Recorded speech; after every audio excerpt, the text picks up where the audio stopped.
Malice, it's not out of selfishness, it's not out of fear, it's out of responsibility, and it's out of love for our kiddos and the journey that they've been through. The old saying that, like, germs are good for babies and it builds their immune system. This is not one of those cases. It just isn't. You really need to understand that, or try to understand that. There's a time and a place for building strength. We know the time and we know the place that those moments can occur. This is not one of those moments. And we don't want to do this. We wish the circumstances were different. And we've experienced things that, as their parents, we don't wish on anyone. And they're things that are far too emotional and difficult for us to express to you. Things that impact our children in spite of how much they're thriving and growing. The idea of our babies going back to the hospital for days or for weeks is something that we wouldn't wish on any baby at all.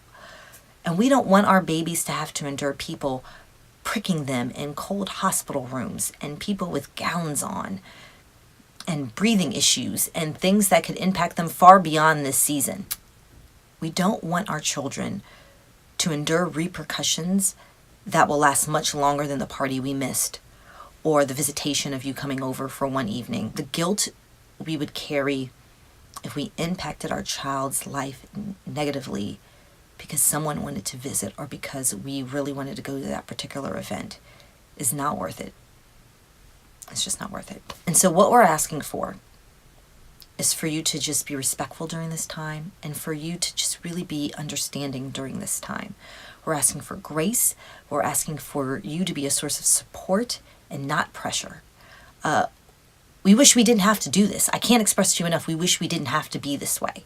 And while we don't want to live in fear, we also have to be careful and not put our kids in harm's way, even if you think that harm is minor or it doesn't exist.